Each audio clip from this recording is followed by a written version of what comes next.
Good afternoon. How is everybody doing?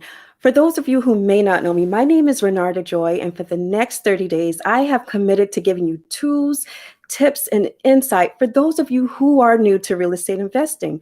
Now, my mission, I'm sure you guys have heard it, but just in case you're not sure, is to shrink the intergenerational wealth gap through real estate investing. And I have been using this platform to sound the alarm. Now, if you're just joining us, we are on day 19 of our conversations, and I want to personally invite you to go back and listen to some of those conversations. And if you've gotten any value or if you have any questions, please feel free to leave it in the comments, and I promise I will answer them. Now, before we get started, those of you who've been here each and every day, you know I want to know who you are, where you're from, and what value have you gotten so far in our conversations. Today, I want to talk about personality. You're like, what does that have to do with this subject? So, I was recently at an event and someone came up to me after the event and say, wow, I loved everything that you said. And what type of personality do you have to have in order to be a real estate investor? And I was taken back by the question. And I said, what do you mean by that?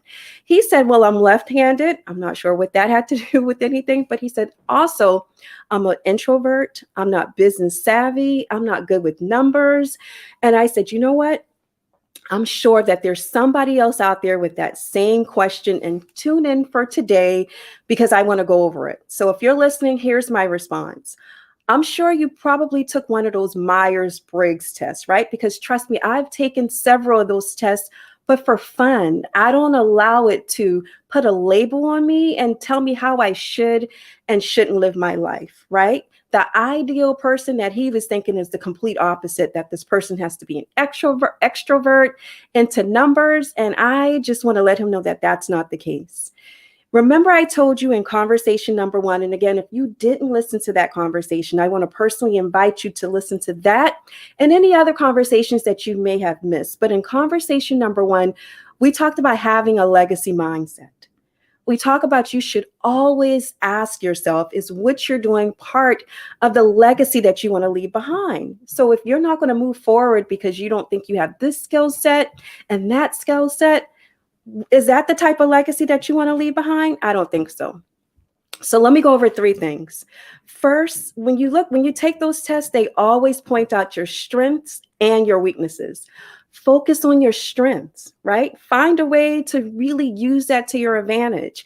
If you're an optimistic person, that means that you kind of go with the flow and you will be able to create a legacy. You find the positive in everything.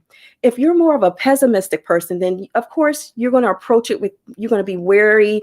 And of course you will have cautiousness. That's fine. Again, approach it the way that works best for you. The second tip is find your passion. The good thing about real estate is there's so many different avenues that you can come in. Maybe you can be a silent partner. Maybe you can partner with somebody, a seasoned investor to figure out how to do this. Maybe you can get connected to a coach. I'm a coach. I may not be the coach for you, but my point is there's so many different avenues. I keep telling you, there's a lot of moving parts to real estate. So you can find what works best for you. The next thing is get comfortable with being uncomfortable. Yes. You have to be comfortable with being uncomfortable. I hope my mom's not listening.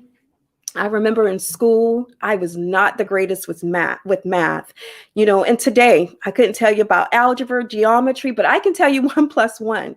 It's a learning curve. I figured out what I needed to learn, and I wasn't going to allow that to hold me back.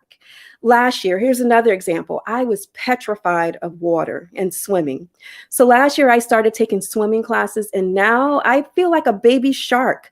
I think I was just afraid because of all of the body of water that was underneath me. You just need to get your footing. So to be honest, it's not your personality that you should be worried about.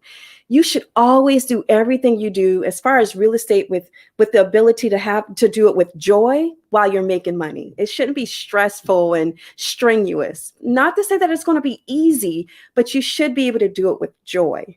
What you should focus on is what type of investor are you? Are you type A, B, or C? If you're type A, you're more of a problem solver. If you're type B, you like to seek answers. And type C just means that you need some more education, which I keep telling you, that's how you mitigate risk, by getting knowledge. Knowledge is power. Now, if I had to say what type I am a little bit of A and B. I love solving problems, but I also understand I don't know everything. I surround myself with those that know some of the pieces that I don't know. It's okay. Remember, I told you real estate is a team sport. You got to be ready and willing to play the game and understand the players. So, again, don't worry about your personality. I love to laugh and have fun. Is there any way that I can't do real estate with that personality? No.